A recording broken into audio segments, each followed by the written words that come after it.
Bueno, esa está la posición mejor, adecuada. Bueno, pues voy a terminar estas sesiones después de las muy interesantes ponencias que he leído, la que más tiene relación con lo que voy a decir, pero afortunadamente no se solapa, el punto de vista es algo diferente, es la de Juanjo Padial. Voy a tratar, como podéis ver en el título del programa, sobre el impreciso estatuto de la psicología como ciencia. Bueno, vamos a tener el tiempo. Entonces empezamos con una presentación, un preámbulo, indicando que no es fácil de entrada acotar un objeto formal adecuado para la psicología. Una mirada a la historia de su constitución como ciencia positiva así lo muestra. En efecto, no merece esta consideración en la clasificación inicial de las ciencias de Augusto Comte debido a su uso de la introspección, pues ello impediría encontrar unas leyes generales aplicables. No, pues es verdad que la psicología se la convirtió en ciencia experimental con Wundt, Fechner, a pesar de las dificultades que presenta la medición en este caso. Por otra parte, si atendemos a la división de las ciencias dentro de la tradición germánica, entre nomotéticas e ideográficas, pues se ve que no encaja en ninguno de los dos grupos, ya que no es una ciencia que termine en leyes generales y abstractas, no es una ciencia nomotética, pero tampoco es estrictamente biográfica o irreductible a toda tipificación. Claro. Por otro lado, según otro criterio, ¿es una ciencia normativa o prescriptiva? Pues ni lo uno ni lo otro. No es normativa, pero tampoco es un saber meramente descriptivo de un territorio que ya esté definido. Por otro lado, sus bases conceptuales, como el comportamiento, el carácter, los afectos o la personalidad, son lo bastante fluidas como para que no se puedan operacionalizar, a veces ni siquiera mínimamente. En términos de Philip Lers, los conceptos empleados no son delimitadores, sino más bien acentuadores sobre un fondo global. Una confirmación de ello está en que se diversifica en una pluralidad de corrientes psicológicas: la reflexología, el psicoanálisis, el cognitivismo, la psicología de las motivaciones de Maslow, la psicología fenomenológica, la Gestalt psicología, el conductismo o la más reciente psicología positiva de Martin Seligman, sin que sea posible unificarlas entre sí. Entonces, esto nos sume en cierta perplejidad. Vista de lo cual, y para indagar su estatuto epistemológico, vamos a seguir en lo sucesivo la estrategia usada por Polo de cercar progresivamente aquello que entendemos por lo psíquico, que es el rasgo que nominalmente tienen en común estas escuelas.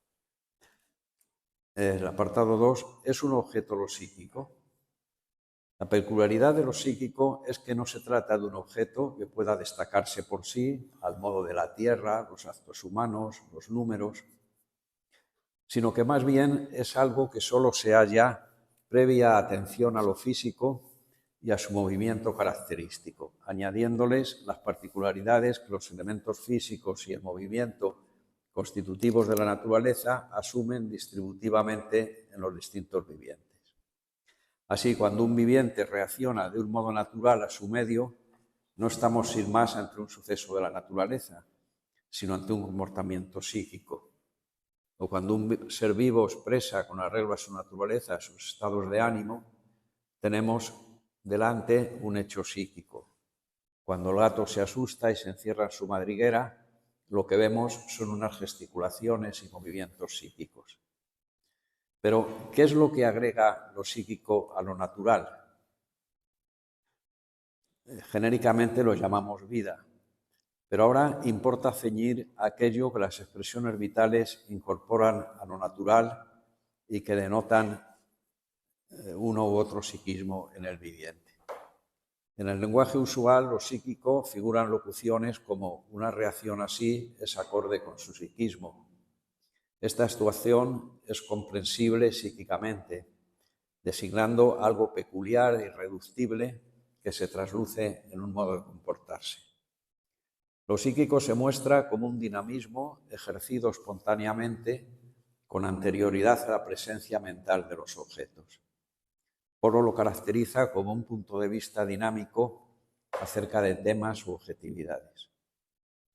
Esta indefinición dinámica es por principio lo que hace posible que lo psíquico pueda invadir los saberes normativos descargándolos de su normatividad, como en los psicologismos lógico y ético. El primero se introduce con la ambigüedad lógico-psicológica de los términos juicio, inferencia y afines, en tanto que se los puede referir tanto al juicio e inferencia lógicos con su estructura proposicional, como a las operaciones de juzgar o de inferir asociadas de hecho al juicio y a la inferencia. Este de hecho es lo que incrusta al correlato objetivo en el psiquismo, obviando su presencia ante la mente y las leyes lógico-formales por las que se rige. Lo lógico queda de este modo asimilado al funcionamiento de hecho de la mente, sin que revele ninguna necesidad a priori. De un modo análogo, las valideces éticas a priori son inseparables de su aprobación de hecho, entre otros rasgos psíquicos, pero si se carga a la cuenta de estos rasgos la regulación de lo ético, se obtura el paso a la normatividad moral específica y se acaba disolviéndola en lo psíquico. Es lo que sucede en planteamientos, pues, Hobbes, Hume, Adam Smith, quienes resuelven las leyes lógicas y éticas en asociaciones psíquicas de la pasividad. Ambos psicologismos, como se sabe, han sido develados brillantemente por Husserl. En todo caso, los psicologismos nos aleccionan de que lo psíquico en aislamiento, sin subversión a algo otro, es pura inmediatez que no revela nada. Un estado de ánimo en sí mismo, como el que comparece en una carcajada o en un sollozo, han de ser referidos a lo que está más allá de ellos para ser significativos. Se puede sollozar de alegría o de dolor, y para descifrarlo hay que rebasar el instante psíquico e internarse en una trama narrativa. Otro ejemplo, un arrebato de cólera puede obedecer a una obcecación o, por el contrario, a una indignación justa. Pero también en este caso hemos de trascender la inmediación psíquica para averiguarlo. La insustancialidad de lo psíquico, aisladamente tomado, se pone al descubierto en el estadio estético de Kierkegaard, a través de las múltiples caretas que adopta en él la desesperación del existente. Son caretas o disfraces que se acumulan con una multitud de instantes desilvanados a modo de puntos de vista huidizos o sin arraigo. Lo psíquico a su nivel se halla sin salida, sostiene Polo. Haga yo lo que haga o no haga nada, va a parar a la pared del tedio, que lo encapsula. Solo podría salir de ahí, a juicio de Kierkegaard, eligiendo el elegir. Vale decir, rebasando los estados de ánimo instantáneos y dando así paso, más allá de las posibilidades vacías, a la implicación ética del propio yo recobrado en su verdad. Bueno, esto por lo que hace a Kierkegaard. Lo psíquico, como punto de vista, requiere un objeto íntegro al que dirigirse. La exclusividad del punto de vista es también característica del psicoanálisis, pero ahora en forma de reconstrucción hermenéutica de un ello situado en el pasado como simple espontaneidad libidinosa desencadenante. Es un método carente de todo soporte objetivo que sustrae de la narración reconstruida a la conciencia, poniendo en su lugar un conflicto latente, entablado y encauzado en el inconsciente.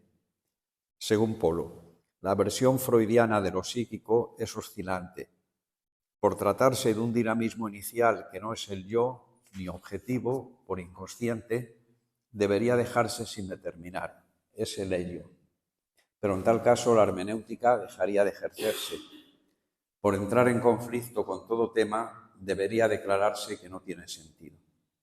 Entonces, si lo psíquico expele a la objetividad mental, parece que habremos de acudir metodológicamente, se ha dicho aquí varias veces, a la concausalidad extramental en pugna con la mente y por la que se reconocen los acaeceres en la naturaleza.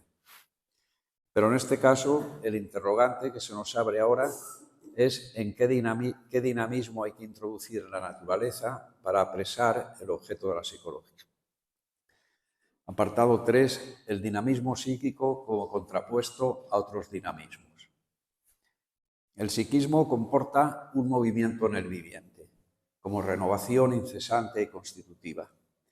Pero el término movimiento adolece de gran imprecisión, por aplicarse además tanto en el ámbito de la mecánica como en el orden físico, aparte del movimiento circular o geométrico.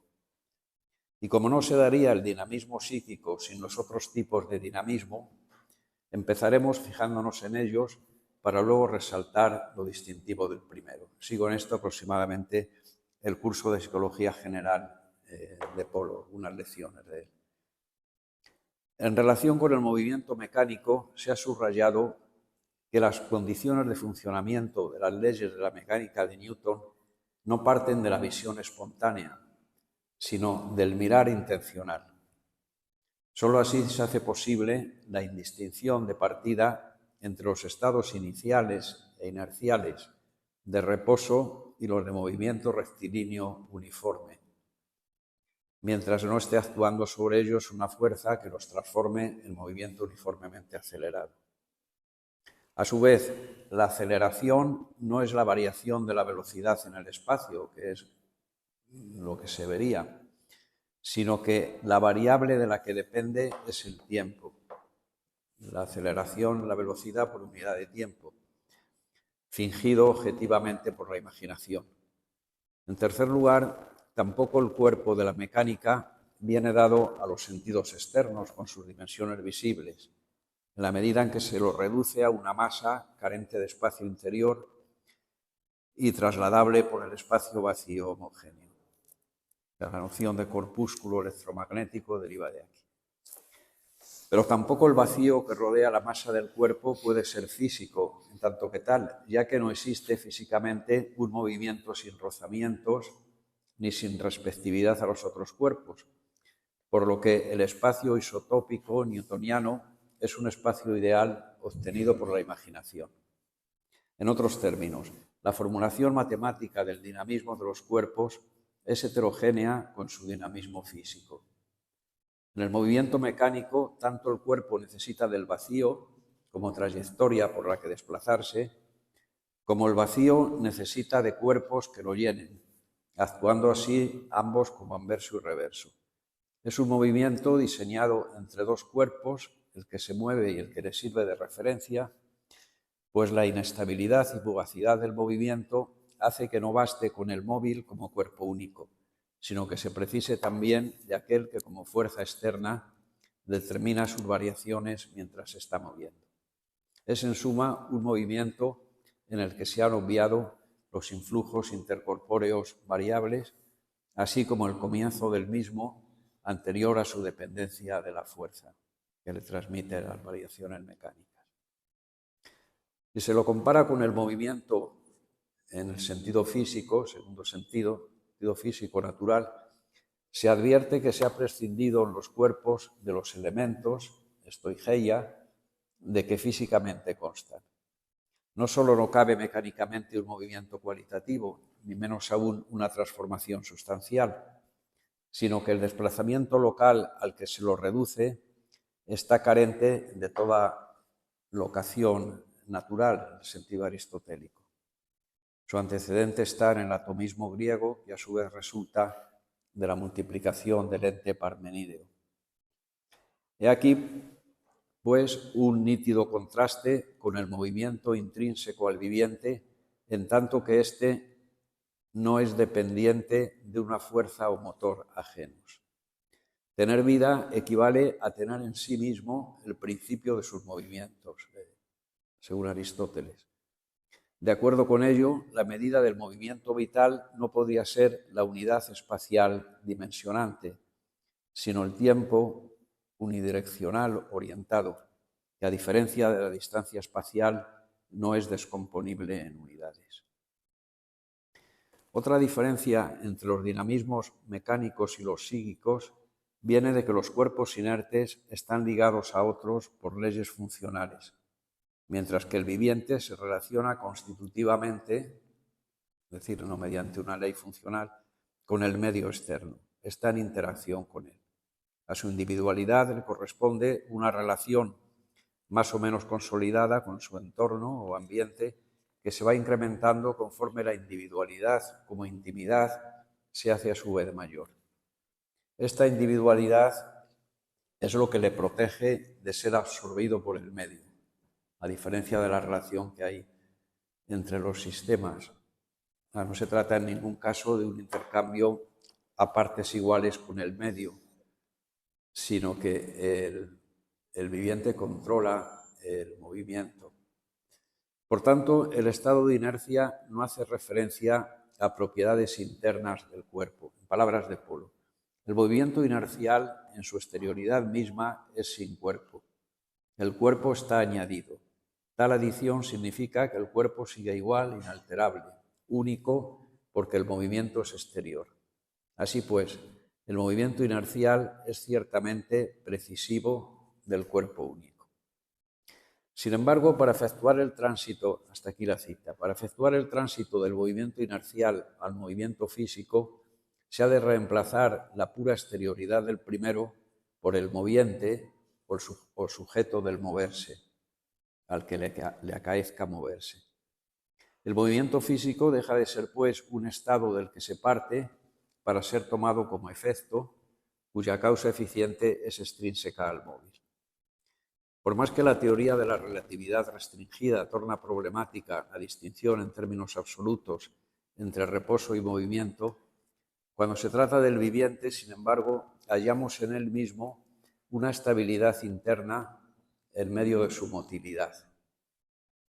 Supongamos que un pasajero dentro de un barco está en reposo o se está moviendo en el interior de su camarote, el cual a su vez, el camarote, está navegando dentro del buque o está encallado por relación a las olas del mar, que lo empujan en su moverse, y el oleaje está en relación con el viento que lo arrastra, etc. Pero esta relatividad está, por la que no se podría decir que uno esté en movimiento, en reposo, está asentada sobre el suelo terrestre, que da sentido a los desplazamientos por él, no menos que al modo en que poseo una posición fija y unas sinestesias respecto de las cuales se hacen posibles los movimientos propios y los del entorno. A ello se refiere Husserl.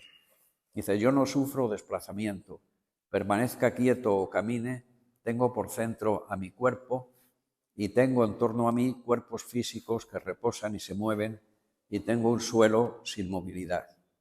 Mi cuerpo tiene extensión, pero para él no hay cambio de lugar o su contrario, en el sentido en que un cuerpo exterior se da alejándose o acercándose si se mueve, cerca o lejos si no se mueve. Aunque tampoco el suelo sobre el que mi cuerpo camina o no lo hace, se experimenta como un cuerpo físico desplazable por entero o no desplazable.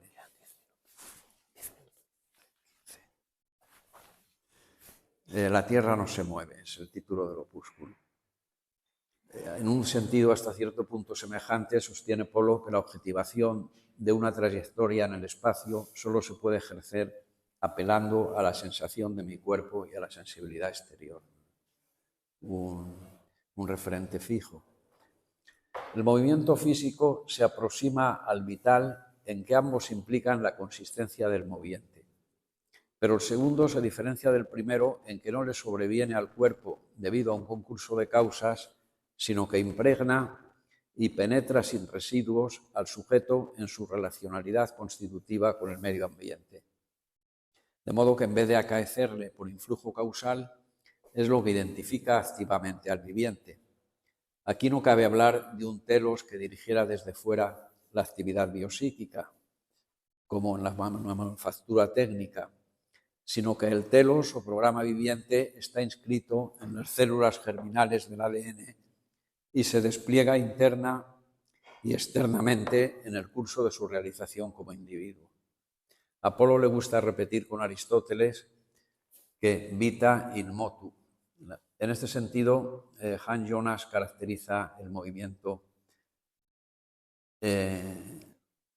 indiscerniblemente del viviente de este modo. Dice, advertimos que la mismidad en cuestión es poseída por el individuo mismo, no atribuida a él qua objeto.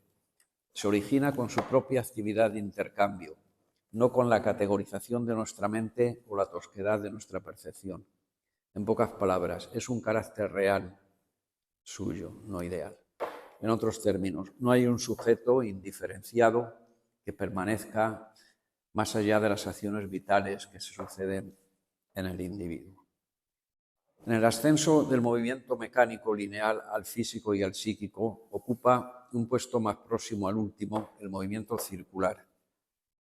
Vamos a ver cómo distribuyo el tiempo. Casi voy a pasar por alto el movimiento circular, a decir que, a diferencia del movimiento lineal, no es prolongable indefinidamente en el espacio, por lo que tampoco requiere objetivación por parte de la imaginación. En último término, psíquicamente aparece la ley de completud o pregnancia de la forma como una configuración formal de la inteligencia. En la circunferencia no cabe el sucesivo reemplazamiento de unas fases por otras. El acto de conformar la circunferencia es completo en sí mismo.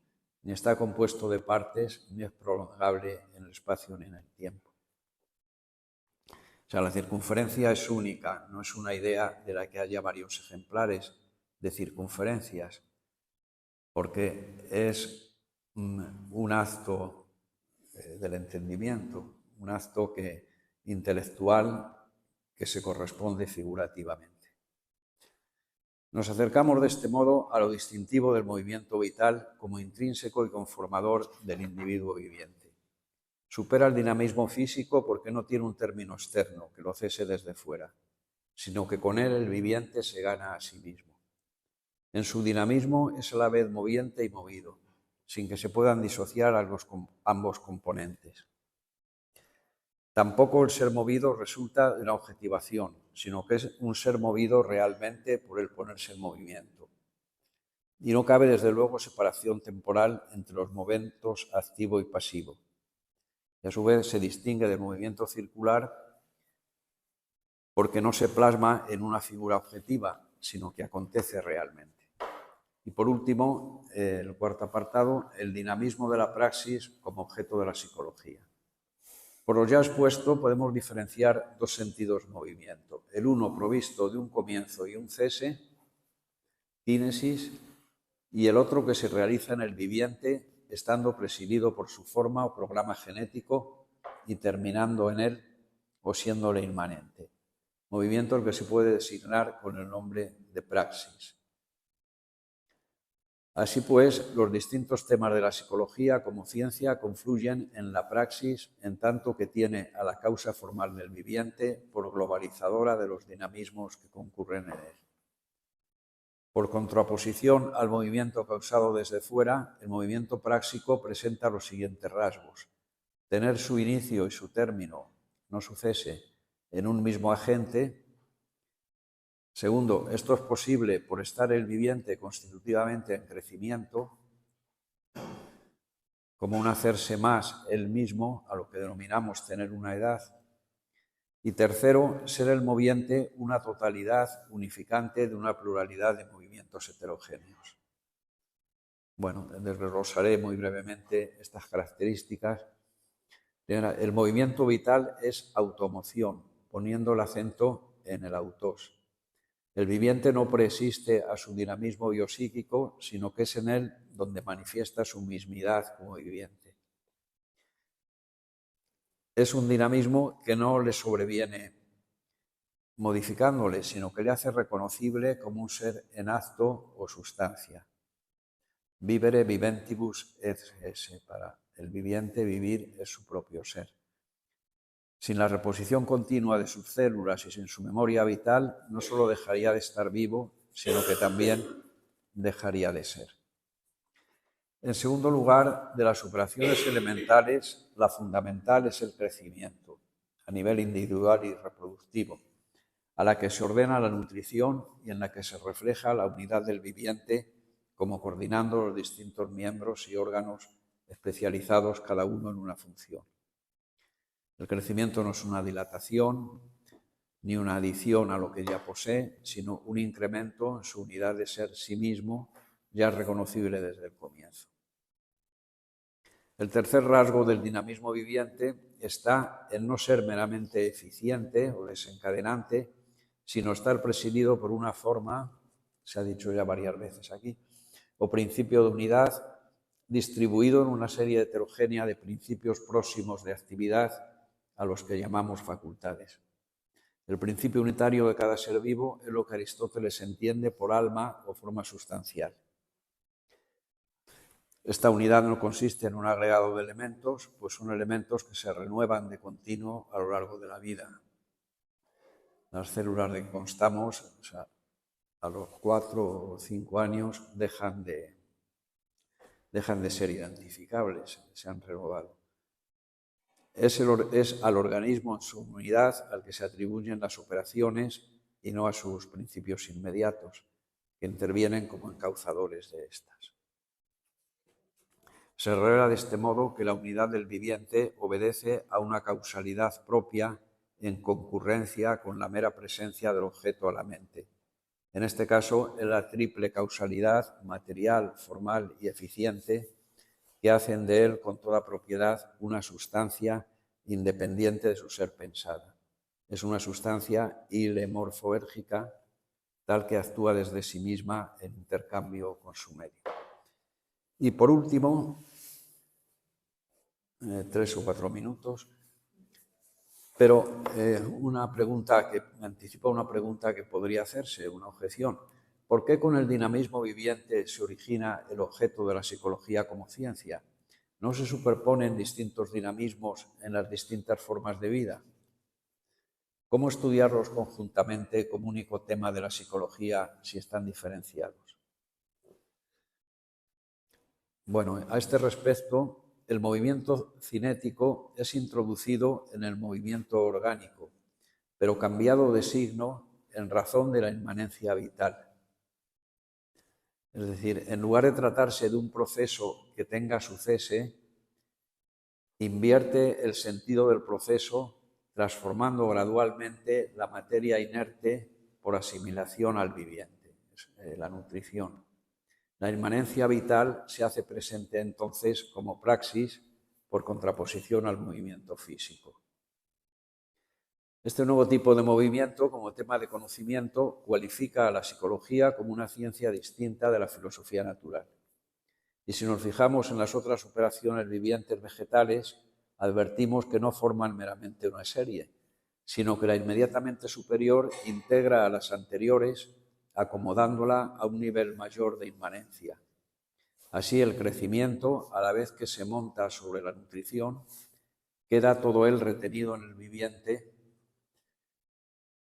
sin expeler residuos, a diferencia de la nutrición. Y si pasamos de una a otras formas de vida, encontramos análogamente que las vidas sensitiva e intelectiva implican en el organismo las funciones vegetales en un sentido no externo o acumulativo, sino de progresiva inmanencia en el viviente unitario. Polo denomina a estos procesos en su conjunto expansión vital. Se ve, dice, que la vida es algo así como una expansión que, aunque tenga lugar en un individuo, es supraindividual, un expansionamiento supraindividual. Dicho de otro modo, en el movimiento vital lo que ha ocurrido, por lo menos, es que todo el transcurso del movimiento ha sido retenido en el viviente, que ha mantenido las modificaciones.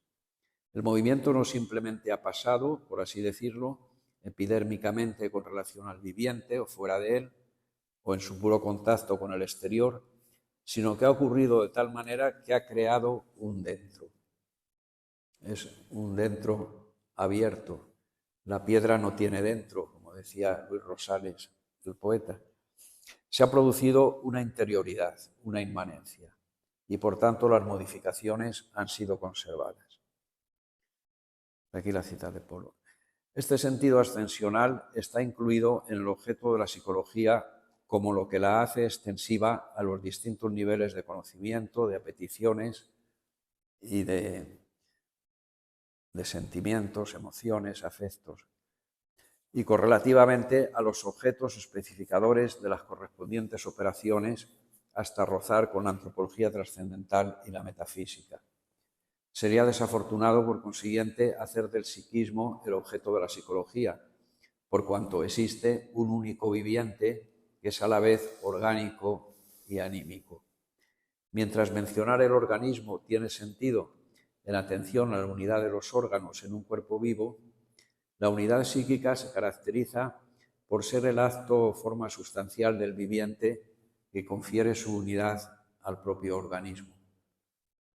Por último, el individuo psíquico no se limita a ejemplificar unas notas genéricas, sino que en tanto que sustancia impregna sus propios caracteres distintivos. Así, el reírse es un proprium del hombre, la risibilidad, pero el modo como se manifiesta el reírse hace visible la individualidad de cada uno. La individualidad se acusa así psíquicamente. De aquí que en psicología estén entrelazados los dos caracteres aparentemente antitéticos señalados al comienzo, que son lo normativo general y lo descriptivo individual. Lo individual no se presenta aquí, por tanto, como un caso, sino como signo real del objeto estudiado, fronterizo con la antropología trascendental. Y si los conceptos psicológicos no están nítidamente delimitados, como decía Lers, sino que se destacan sobre un fondo inabarcable, es porque como modos de ser lindan con el ser tratado por la metafísica, rebasando unos perfiles objetivos.